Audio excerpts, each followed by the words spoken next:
A Musa Fitness suspeita de aplicar golpes comprando joias e peças caras com cartões de crédito falso, fala com exclusividade ao Domingo Espetacular.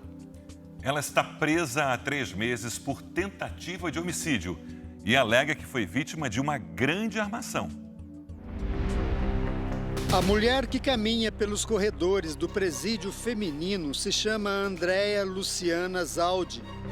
Ela tem 35 anos, é de uma rica família paulista e já foi campeã de fisiculturismo.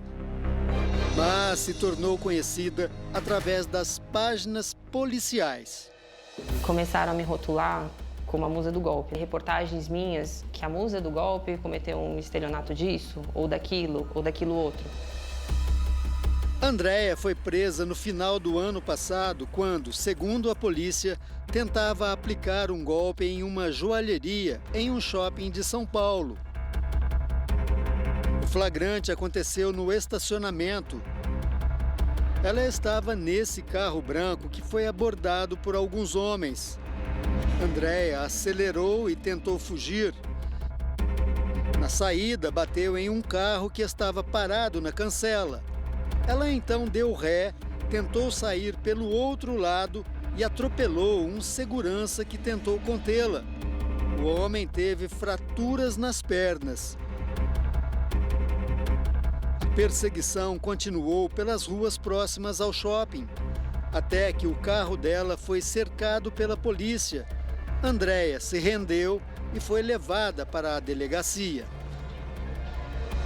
Há pouco mais de 3 meses, Andréa está presa aqui no Centro de Detenção Provisória de Franco da Rocha, no interior de São Paulo.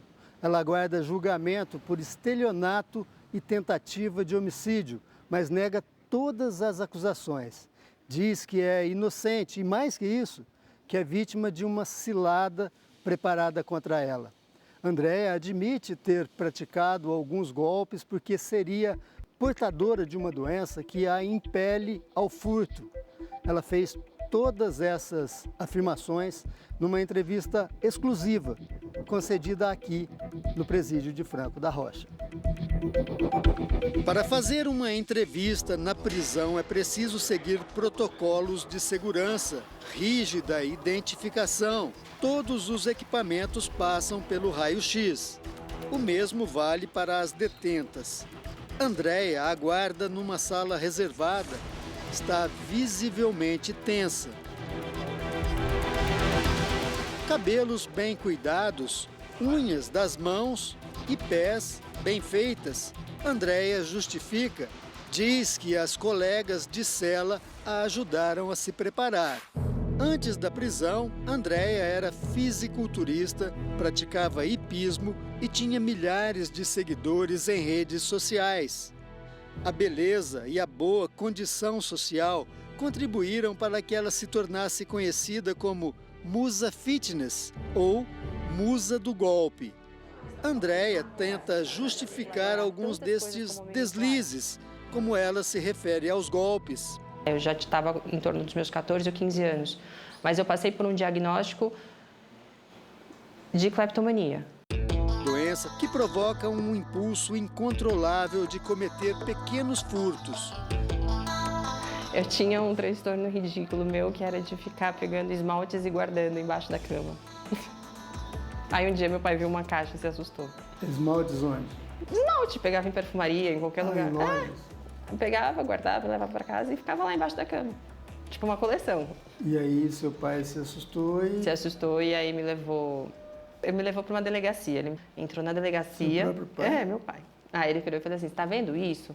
Então, se você continuar fazendo isso, um dia você vai vir parar aqui." A previsão do pai se tornou realidade. Mas a doença, cleptomania, se caracteriza por pequenos furtos e não por golpes cuidadosamente planejados. Em maio de 2021, o Domingo Espetacular mostrou como ela agia e também os prejuízos que as vítimas acumularam, vários registrados em boletins de ocorrência. Nesse, do dia 14 de junho de 2019, Andréa Luciana Zaldi é investigada pelo crime de estelionato consumado. Segundo testemunhas, a loja vendeu a ela cerca de 30 produtos de hipismo e que Andréia mandou dados falsos para a compra, um prejuízo de R$ 9.252,82. Ainda, de acordo com as testemunhas, o que mais chamou a atenção da vítima é que 5 lojas grandes do estado de São Paulo sofreram o mesmo prejuízo por parte da suspeita. As lojas que vendem produtos para hipismo ou medicamentos para animais e também joalherias seriam os alvos preferidos. E a maneira de agir quase sempre a mesma: comprando pela internet e pagando com cartões de crédito falsos.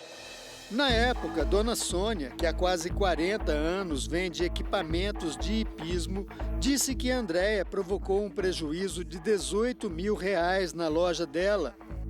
Agora, durante a entrevista, questionamos Andréia sobre essa denúncia. Mas se você me perguntar, você já fez alguma compra na loja dela? Não. Pergunta para ela se ela tem os comprovantes dessas compras que eu fiz. Eu nunca fiz. Procuramos novamente Dona Sônia. Ela disse que não tem os comprovantes porque as compras não foram feitas em nome de Andréia. Não, sempre em nome de terceiros.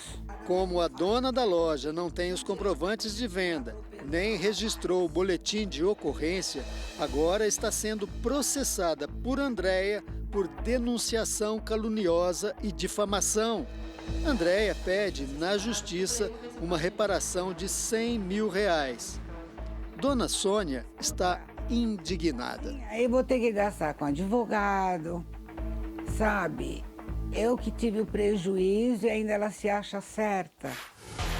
Segundo o advogado de Andréia, hoje ela responde a 9 processos. Uma das acusações, por tentativa de estelionato, é feita por uma joalheria de um shopping de São Paulo.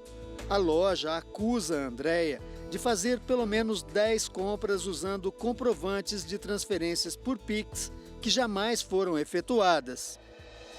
Ela adquiria joias por intermédio do WhatsApp, enviava os comprovantes de pagamento, porém os comprovantes de pagamento eram falsos, né? As principais provas contra ela, segundo o advogado, são conversas entre Andréia e uma vendedora da loja. Tinha uma vendedora da loja que incansavelmente me mandava fotos de mercadorias, se eu tinha interesse, se eu gostava, ou isso, aquilo e não sei o quê. E sempre houveram conversas via WhatsApp. Eu me lembro de ter ido uma vez nessa loja, comprado algumas coisas e pago no ato no meu cartão. No dia 3 de dezembro do ano passado, por exemplo, Andréia pergunta pelo preço de um brinco e uma corrente e confirma o valor, R$ 6.185. Em seguida, escreve: aviso quando estiver aí. No mesmo dia, Andréia envia um documento de transferência no valor de R$ 6.185. Segundo o advogado, o documento é fraudado e a transferência jamais foi efetivada. O advogado diz que Andréia fez 10 compras da mesma forma, sempre usando comprovantes de transferências falsos. Inúmeros golpes, beira mais de R$ 38 mil. Nenhum dos pagamentos nunca foram comprovados, nenhuma das compras nunca foram efetivadas. Eu nunca falei para ela, estou indo... Não aconteceu isso em si. Segundo o advogado, os donos da loja não perceberam os golpes por causa do grande volume de transações feitas diariamente. Tomou conhecimento do fato no mês de novembro. Até que no dia 26 de dezembro, às 15h50, Andréia consulta o valor de 2 joias. A vendedora informa: R$ 13.410. Andréia responde: ok, você deixa tudo separado. E pergunta: está cheia a loja hoje ou você consegue levar para mim? A vendedora responde: deixo.